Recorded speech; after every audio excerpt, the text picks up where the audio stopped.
Right, of course, because I should know who that is. I don't care what you think. It's I'll tell you something that rubbed me right. Felger and Maz on 98.5 The Sports Hub.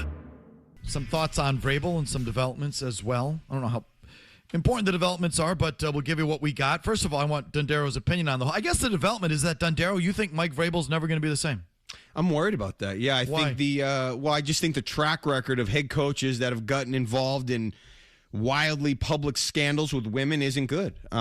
Typically, it ends them, and that concerns me. For example, Urban Meyer in Jacksonville, there was a thing with that was already kind of going south, but there was the thing at the bar with the girl. Oh, yeah. Even a guy, obviously Ime Udoka is an obvious one. There was Bobby Petrino at Arkansas that was covering that back in the day. Motorcycle, that went off that was awful. You want cross sports? I throw Tiger Woods in there. Tiger Woods is not a head coach, but yeah, he was never the same. He was never the same. Over sex. Yeah.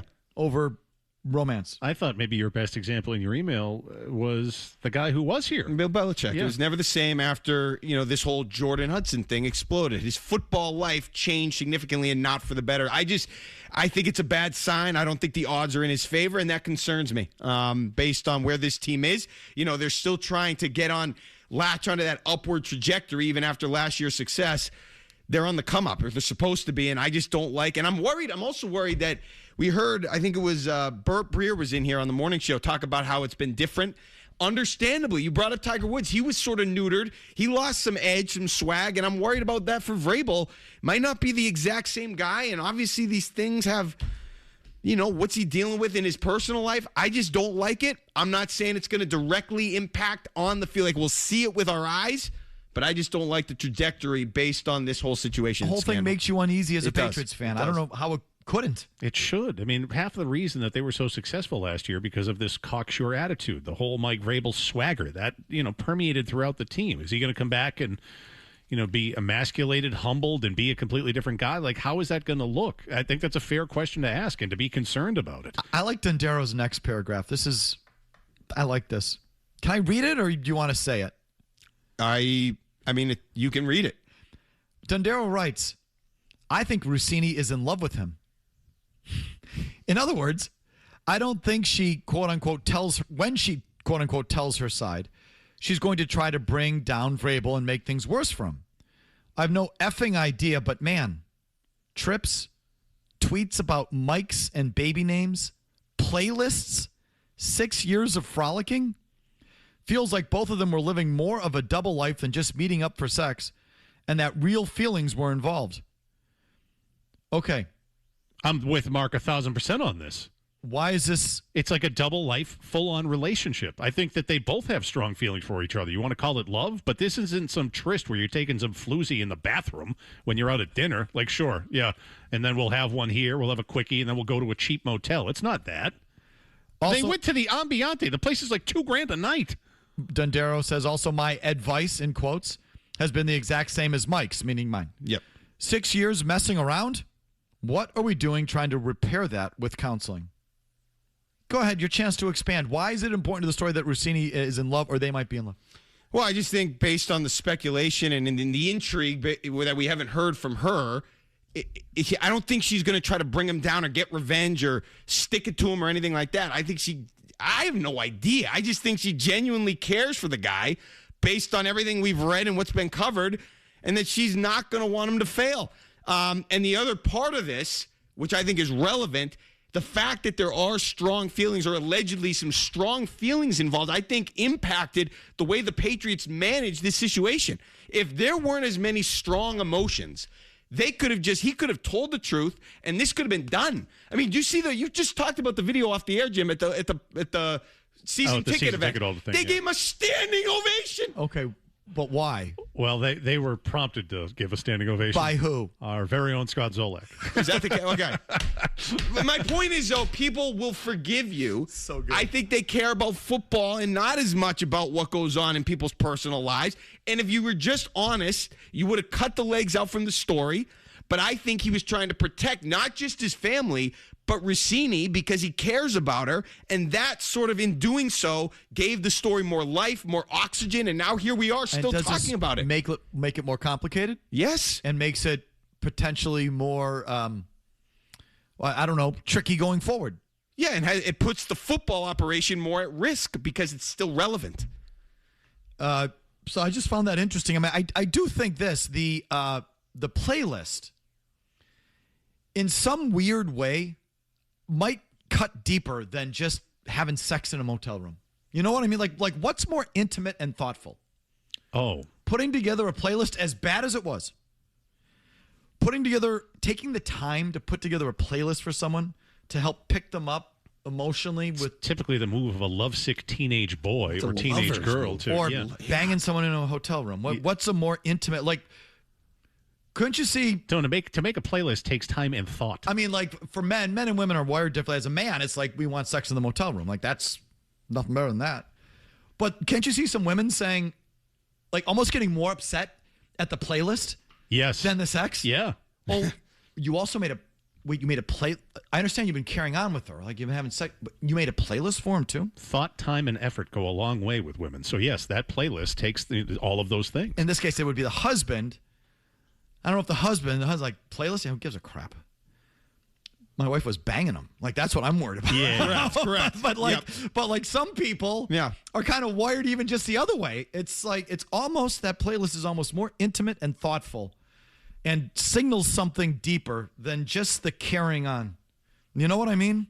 So, like, you're not making playlists for someone you're just banging on the side. That's just like, that you're just basically using for sex, or you're mutually using each other for sex. You don't take the time to make a Spotify playlist for them when they're going through a 4-game losing streak. Do you think this is over, Dondero? No.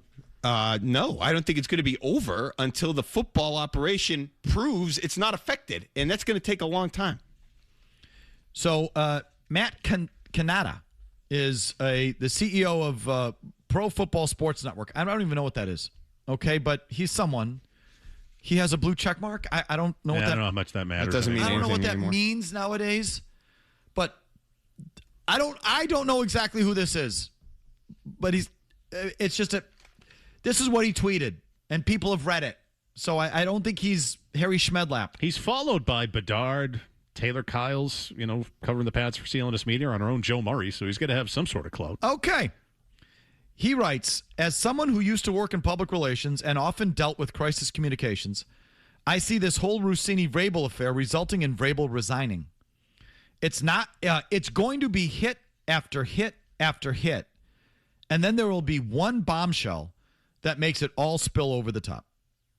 So that's what he tweeted. I don't know if he knows something, or he can just sort of feel it coming with sort of reading between the lines and looking at it from the outside of how it's been managed and the drip of information and the body language of and the way it's all being handled. Given his prior life in PR, like you said that he had, I think it's probably more that. I'd like to think that it's probably more that. Me too. He's had to deal with these storms before, battle through them, get clients through them. So this one is pretty turbulent right now. So I will say, like, that this thing has ended this phase where Vrabel and his wife are going to be, never mind Russini, when she finally, shows up, pokes her head out from wherever she's hiding.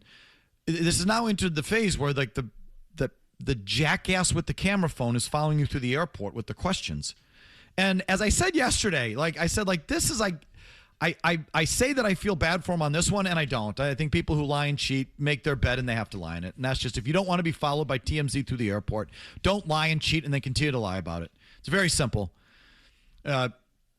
He brought it on himself. So I don't feel bad, quote unquote. But it is kind of where I get off, meaning I don't get off, I'm excited, or I get off the bus, where, like, I am all for this story and talking about this story. From day one, we talked about it. It's a big, interesting story. A Super Bowl coach has been carrying on with one of the top information gals in the most important league on the planet. That's an interesting story, and all the dynamics that are involved in that is really interesting. Missing the third day of the NFL draft. Okay, and then it definitely became a football story where he's already a different guy inside the walls and is missing draft days. And so now this is categorically a football story. So, like, I'm all for talking about this and talking the crap out of it. I am all for going to a press conference and badgering someone at the podium in a organized press availability. He's there and the media's there and you go get them. I am all for that. That's what that's for. I am all for knocking on someone's door. I had to do it as a newspaper guy. Anyone who's did reporting had to go knock on someone's door. It sucks to do it. I hated it. But it's fair game to knock on the door.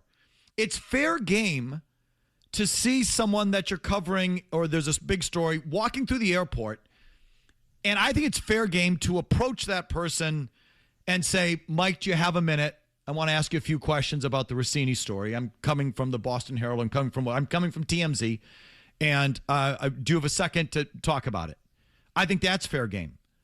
Where I get off the bus is every maggot with a phone presses record and then says, Mike, I need a few words with you. What did you do with it? What did you, and now the guy can't walk through the airport because the loser, and that's what this guy was in the airport, loser, no life loser, unless he works for TMZ. I thought I'd heard that he wasn't a TMZ reporter. That's what I heard. Okay, this is the first I'd heard. That he was just Joe Q Citizen. Yeah, they denied being a part of that interaction. So they just bought the video from him. What an a-hole. Right, so like this is where I get off the bus. Like now that's what you say, jump the shark, or that is, I'm out on that it's stuff. just too far. I think it's too far also. I'm out. Taking photos of his wife, Jen Vrabel, at the airport. Yeah, even that is like, what are we doing here? It's just like now the sport of like the big game hunting.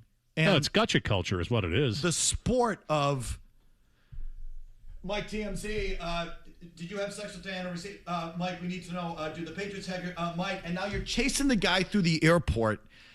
Like, no. Like that's even me, the devil, have a line somewhere, and that's sort of where mine is.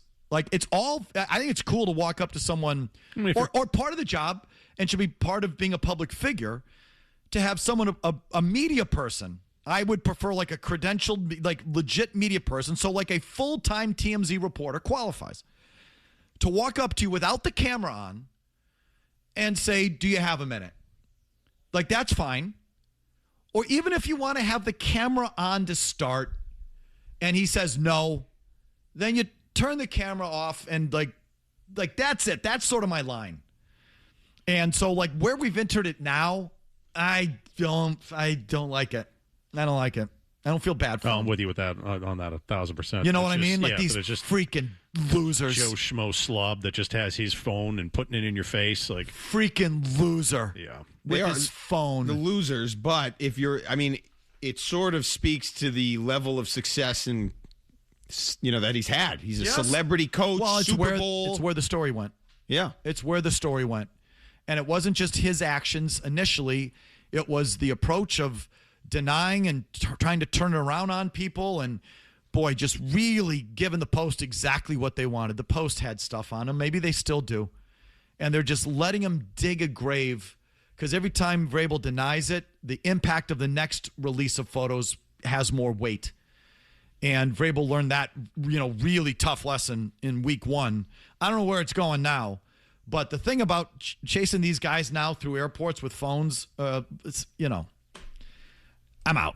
That I don't need. I'm here for just about everything else. I'm not here for that one. So there's a little thought for you on Vrabel, Russini. Your calls on everything right after these words. Whee! Goalie fight. Felger. Whee! Look at the goalie fight. Whoa. Maz. Oh, my God. Murray. He sucks in the playoffs. That's great. No. 98.5. Wonderful. Good. The Sports Hub. He's back now. And there's still questions. I don't think this idea that skipping the third day of the draft to attend counseling ever flew with anyone. And when you throw in the fact that the New York Post now has photos of Mike Vrabel in Salt Lake City Airport on Saturday, when was the counseling? Where was the counseling? What was really going on here? And I don't want to go too far down speculation lane, but there's constantly new developments. And it seems like every new development raises more questions and makes a strange situation, Chris, seem even stranger. Well, it's almost like the situation we started the show. When the situation's strange and we go, wait, what's going on? And it doesn't make sense and it lines up, people start to look wait, what's really going on? I got to find out. This doesn't seem right. This doesn't smell right with the Sean McVay, Ty Simpson, Rams conversation. And like you said, they've made missteps here, right? The Patriots, Vrabel, Russini, and that's just led to everybody digging for more. Oh, wait, they lied about this. We found this, and then now it just won't stop. And then, of course, because of that, people are digging up every quote that Dianna Russini's ever said about anything named Mike or football or whatever, and it's just the gift that keeps on giving. Back to your calls here on everything. Dan in the car. Yes, Dan. So, in taking a step back on this Vrabel Russini thing, I don't feel an ounce of sorry for them, right? I mean, the sheer brazenness of this thing over a 6-year period reads like a Greek tragedy. I mean, popular restaurants in the middle of Manhattan, not Oshkosh, casinos, posh resorts.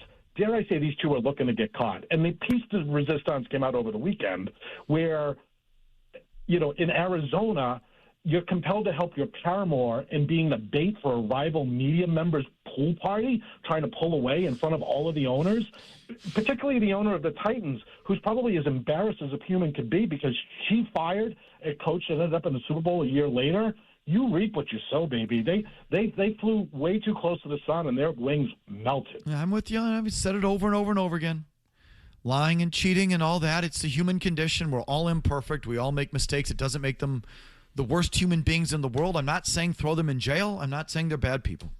I am saying that I don't have sympathy for you if that's how you carry yourself. You make your bed.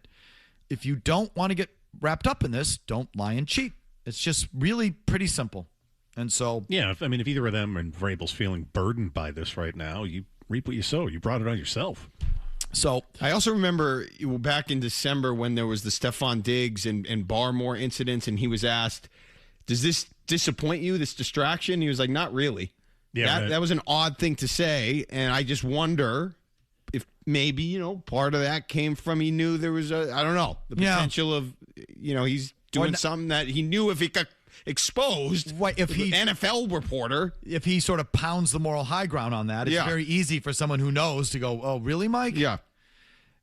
George which is not going to be able to even pretend to do now going forward. No. Right. Which does undercut him. No more Karen Guregian questions first. It kind of undercuts him a little bit. George in Rhode Island. Yes, George, on the Celtics. Yeah, here we go again. The same old negative, the overworried so-called Celtics fans again. What are they going to say after we blow the Sixers out tomorrow, which will probably happen? You know it will. We all know it will. And they're going to be the same. Hey, George, can I ask you something? We know it's going to happen. I like him in the series too. But why is a Celtics fan who complains about the way that they played or criticizes the way that they played in a loss not a real Celtics fan? I just don't think they are. Why they want to be negative? Why not be positive? So in your mind, real fans shouldn't criticize their own team. That's my opinion. Yeah. Okay, I think that encapsulates it. And there's the Celtic experience in 1 phone call. If I couldn't criticize my team, I wouldn't be a fan. I mean, I couldn't approach it that way. It's not interesting. No, more than half the reason for me to watch sports is to bitch about the teams and get on them and be critical about them. Just to be like fanboy, that doesn't resonate with me. The last two quarterbacks of the most important team for me won championships and multiple MVPs. And you hate them. And I hate them. I despise them. I despise them as people, and I grew to despise them as players. I don't know what it's like to approach it the other way.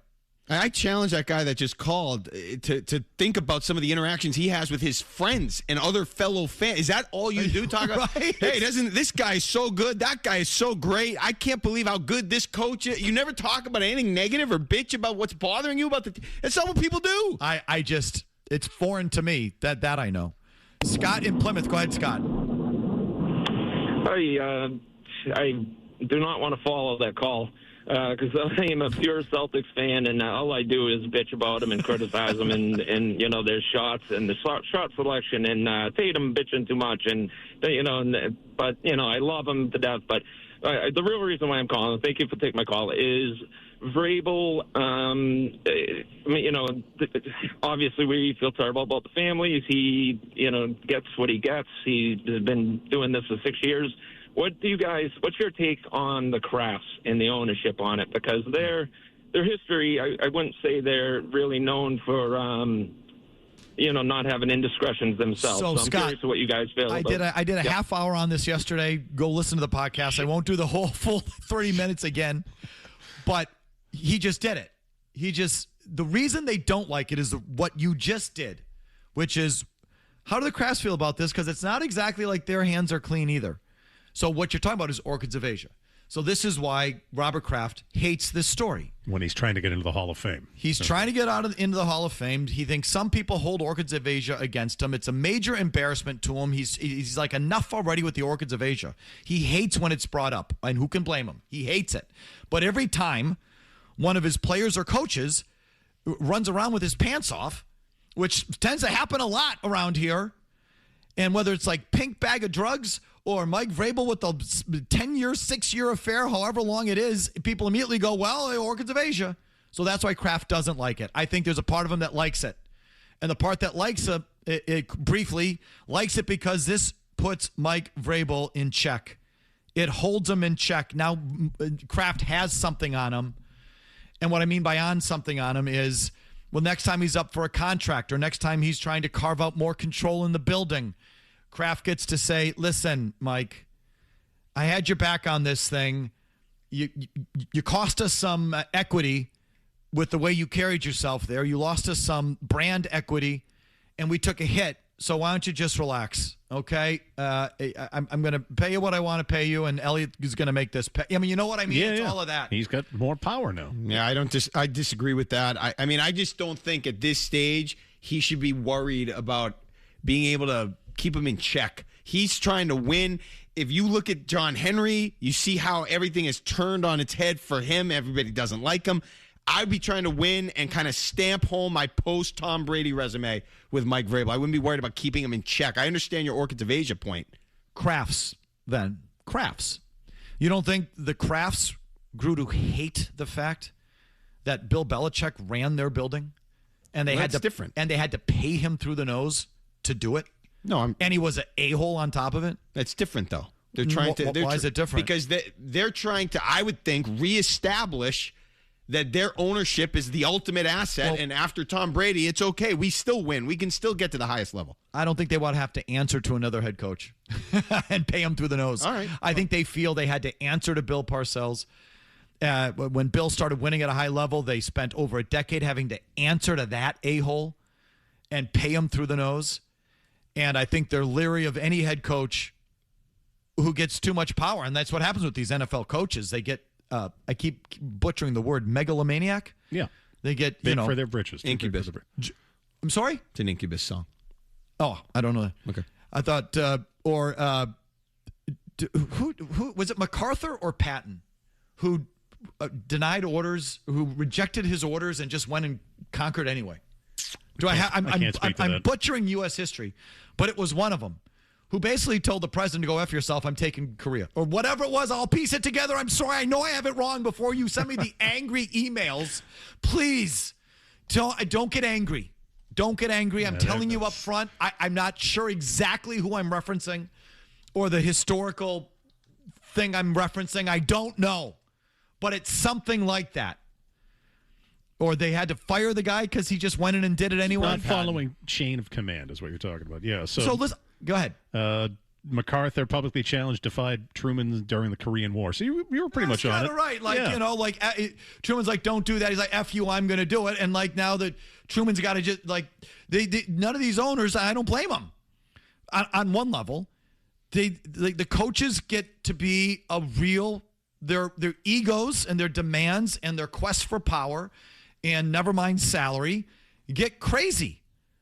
And they would love to avoid not have to. And so I just think, Mark, the way Vrabel came on here and sort of won at such a high level early on, I bet they don't mind on some level that they get to say, Mike, all right, just take a seat here for a minute. That draft felt very Wolfy. I mean, Elliot Wolf sure sounded like he was running the show over the weekend. And then that thing in the Daily Mail yesterday, Mike Tomlin, they're not going to hire Mike Tomlin. No. But Throw the name out there to keep him in check. You want to F with Vrabel a little bit? You throw Mike Tomlin out there to the guy that calls. I think that's there's a chance of that going on right now. So that's my thought on how Kraft feels about a caller. I gave you again too much time on that. Here's Dondero's update, and we're right back. Sean and Lawrence, go Sean. You keep saying like, "Oh, I didn't actually watch the game," whether it's Patriots, Celtics, Bruins, whatever. Like, isn't your job as a talk show host to actually watch sports? So I would say my job is to get you to listen. That is the job. Mission accomplished. Take this job and shove. Felger and Maz, 98.5, the Sports Hub. Stone has been waiting patiently in Natick. Go ahead, Stone. The Celtics are a-holes for having this series go 6 games. I still feel like they haven't really learned all that much from past failed experiences, and Missoula's a dope. Your thoughts? Little strong is my thought. Too strong. A-holes, dopes. No, I think Missoula's offense is dopey. And I think he's overrated as a coach, and I think he still needs to prove himself in a playoff context, is what I think of Joe Mazzulla. And I think in some of these playoff games, he kind of gets exposed. Are they a-holes for having it go 6? Yeah, they are. A-holes is, I would prefer not to say a-holes. But I mean it in a fun way. Okay, in a fun way. Yeah. I'd be a little concerned. It's a failure to me that it's gone 6 games with this lowly 76ers team. And I don't care that Embiid's back and he looked really good last night. But still, you're better than this team. And you play down to them. And in one of these games, you're taking 53-point attempts and you're losing it because you're taking too many threes. Well, they've had 2 games this series where they took 53-point attempts and they've split them. So like, is that the path? I obviously don't think that it is. Last night, the volume of three-pointers wasn't high. I think the timeliness of some of the three-pointers were ill-advised, as usual. But I'd be concerned, I said, going into the series. If it takes more than 5 games, something is wrong. And something might be wrong. They may not have totally learned their lesson from last year. Missoula may not be fully capable of making the adjustments needed. I mean, he wanted Vucevic out there with Embiid. And that was a complete mismatch. And never mind, sort of getting you out of bad offensive habits. He doesn't put a stopper on it. You know what I mean? So, like, those things still exist. And then they're bad at home. They're bad at home for different reasons than the Bruins, which we'll reset here coming up in a minute. They've now lost 8 home playoffs games as a double-digit favorite in Missoula's 4 seasons as head coach. Why do you think that is? Well, part of it is, I think, is something that actually predates Missoula, and this is ever since Tatum and Brown got here, and that is, we're so good, we're up, we expect you to go away and tap out. How many times have we seen that kind of mentality end up biting them in the ass since these 2 guys came into the league and then in the postseason? How many times did it happen against the Miami Heat? I think this is what happened last night. We're better than you. We've proven to be better than you. We're back home. You'll just go away. You'll tap out. Yeah, and if you just said this, I'm sorry, I was looking something up. 4-11 since 2022 in games following a 20-plus point win. It's sort of exactly what you're saying. Say that. So give me your 2 stats again. What was yours, Jim? So they have now lost 8 home playoff games as a double-digit favorite in Joe Mazzulla's 4 seasons as a head coach. Wait, 8 home playoff losses as a double-digit favorite. Yeah. Under Missoula. Since Missoula took over as head coach. They lost outright. Yeah. Oh, wow.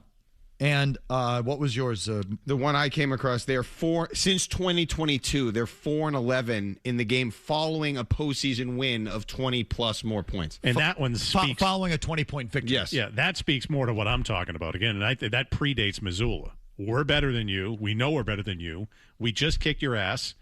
More than likely, we're now back home to close this out. You'll go away. You'll tap out. I just don't like, again, it's worth emphasizing or re-emphasizing. We've had people have had legitimate conversations about, is Tatum and Brown the best duo in the NBA? You can't have the best duo in the NBA do that in the fourth quarter. I don't care. 2 combined points? Unacceptable. The best in the NBA. Just having the conversation should eliminate that possibility. That can never happen. Pete on the Cape. Hi, Pete. Whoa, Pete. You on the run? Pete's on the run. Pull over, babe. Or yeah. What do you think about benching Hauser and White and put Pritchard and Welsh in the starting lineup? I think you vastly improve your defense. Okay. Welsh? I think Pritchard would give Jordan Walsh. You mean Jordan Walsh? Maxey fits. Okay. Pete, Jordan Walsh is not a starting player in the NBA. He is a quintessential role guy, energy guy, hustle guy. You do not start Jordan Walsh. No, sir.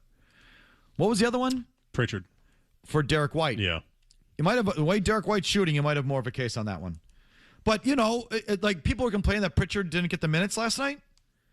And Pritchard lit it up in Game 4, whatever, there in Philly, and then came back last night and didn't do much. Was that his minutes, or is that just Peyton Pritchard? And that's what he is.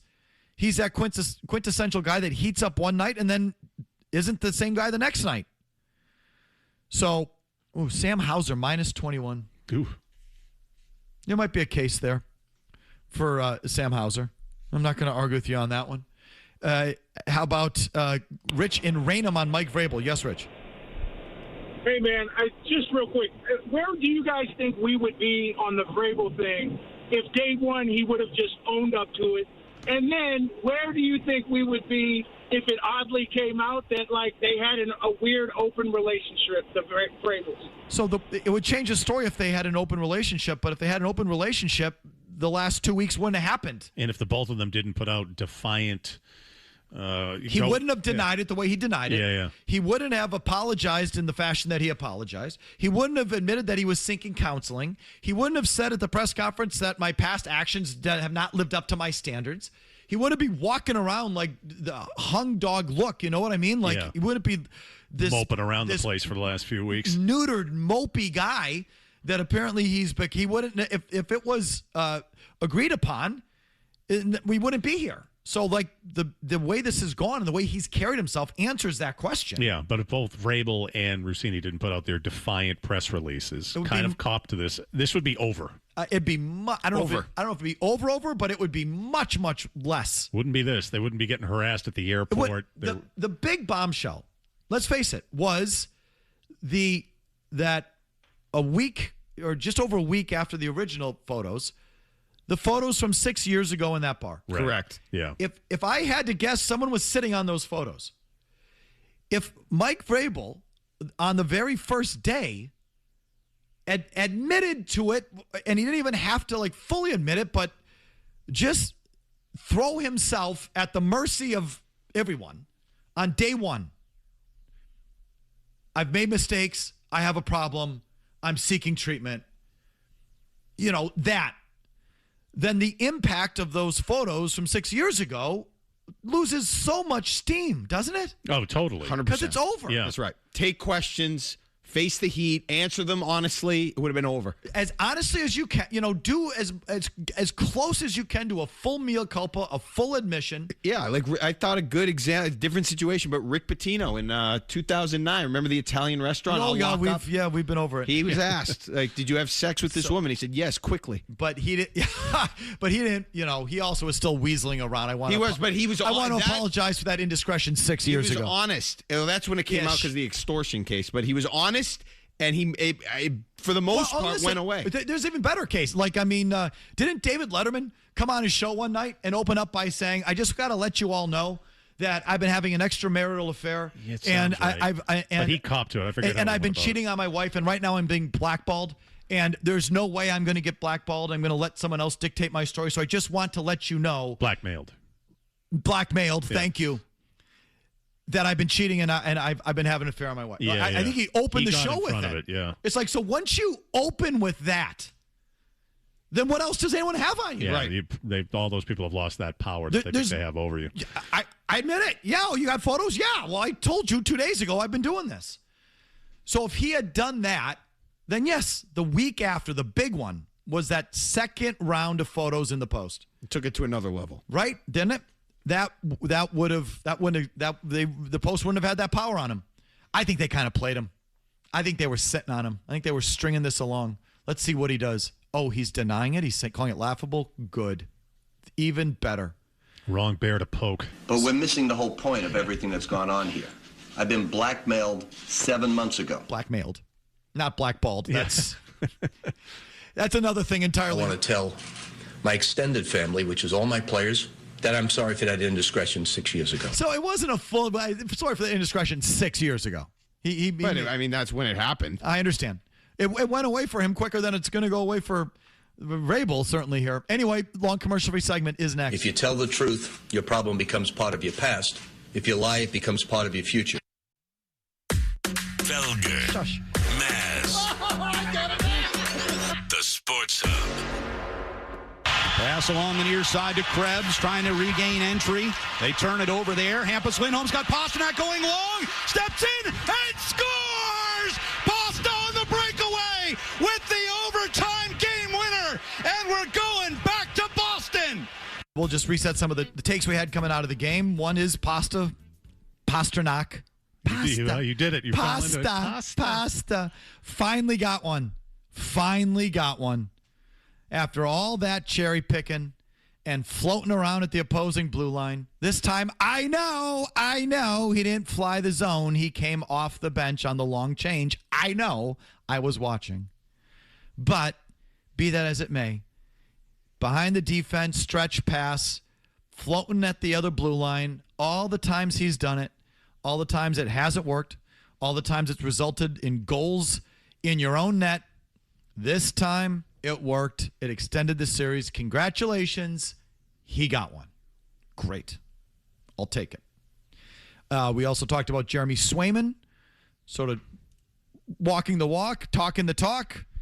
He's been pretty demonstrative this series, calling timeouts for his coaches, barking at the bench coming off the ice the other night, and whether that was yelling at his team or at the coaches for hanging him out to dry, whatever that was something. That was Jeremy Swayman getting into someone or something.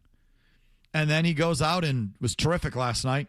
Won you another playoff game. So give it up for Jeremy Swayman on this night.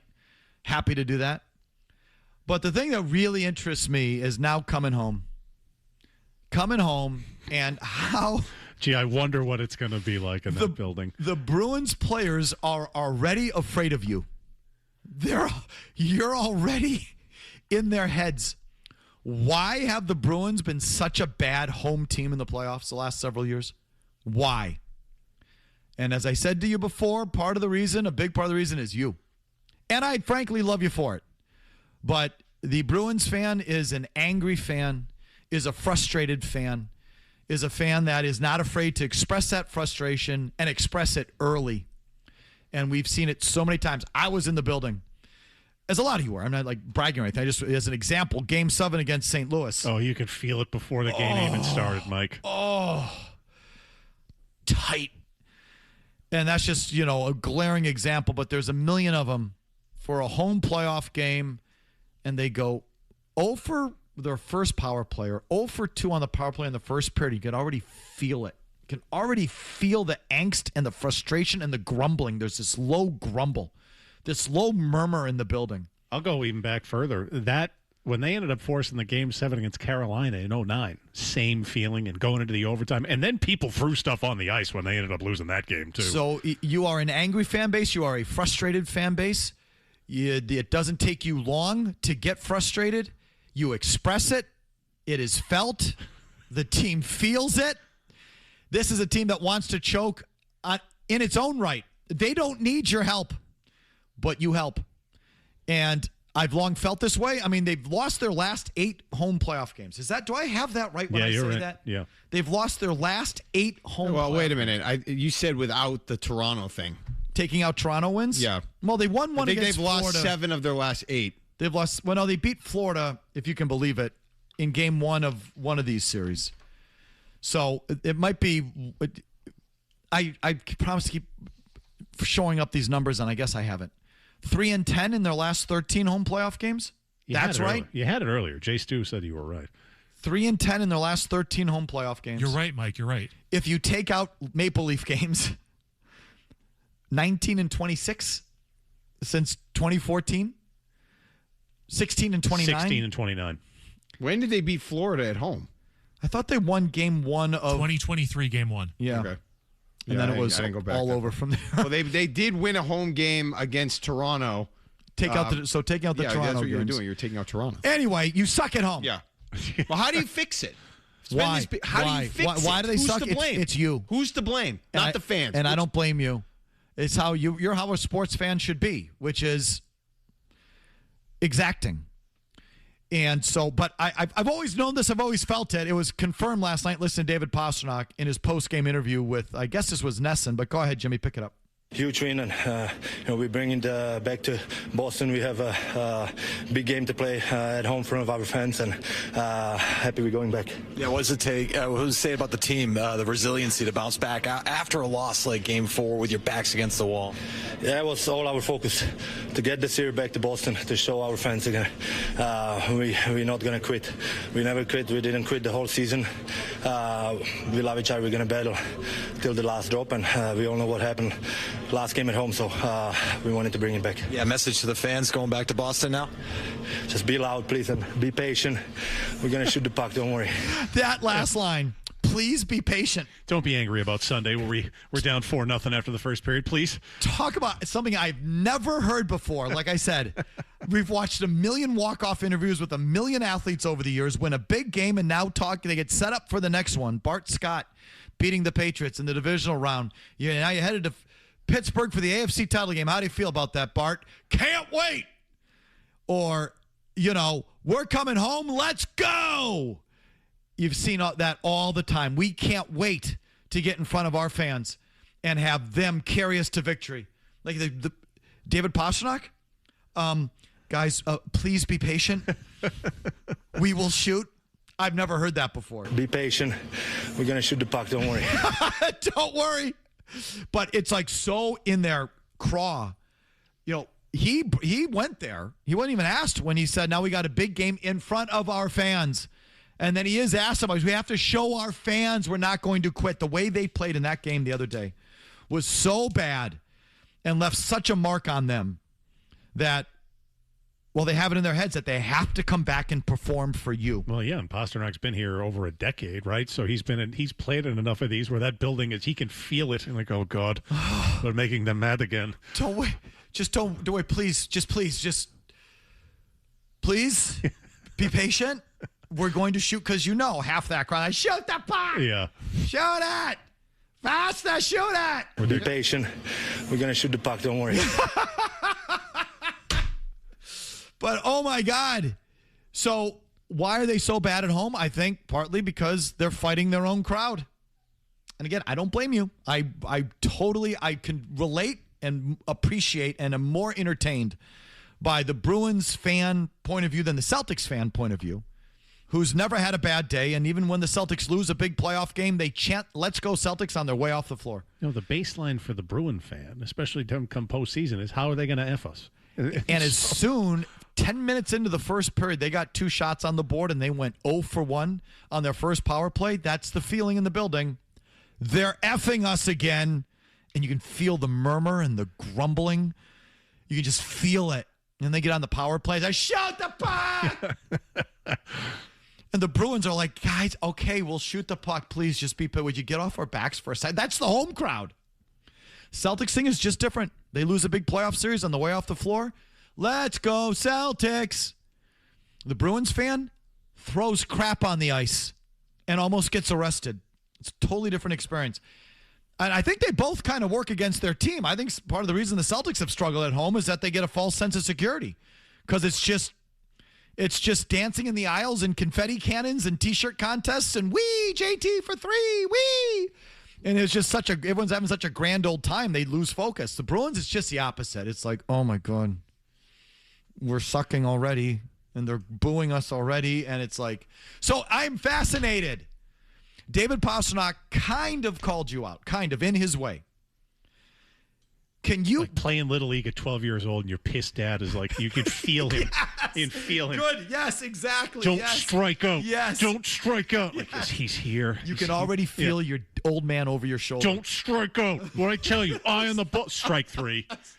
Jesus. I got to deal with this now after the game. Brother, shoot the puck. All right, we're going to shoot the puck. Please. He did sound intimidating. Would you relax? Just please, don't worry. I've never heard that from. So this is Bruins fan. Can you try being happy? No shot. Not after Sunday. Not after you spent, the end of my weekend, Sunday, 2, I'm going to get lubed up, then have the rest of the day after they win.